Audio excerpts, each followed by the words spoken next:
Hello dear friends. Today I would like to share with you some of my sample images which are taken with this Godox Speedlight system TT685 for Sony.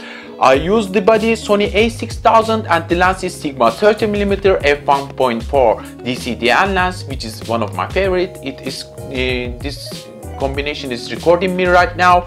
Let's take a look inside this box. What do we have? The soft bag. Inside this bag, the Speedlight, here it is, and there's a leg for it will stand on it, and under this leg there's a tripod socket, which made me happy because I was not expecting this leg inside this bag even. Also many warranty certificates.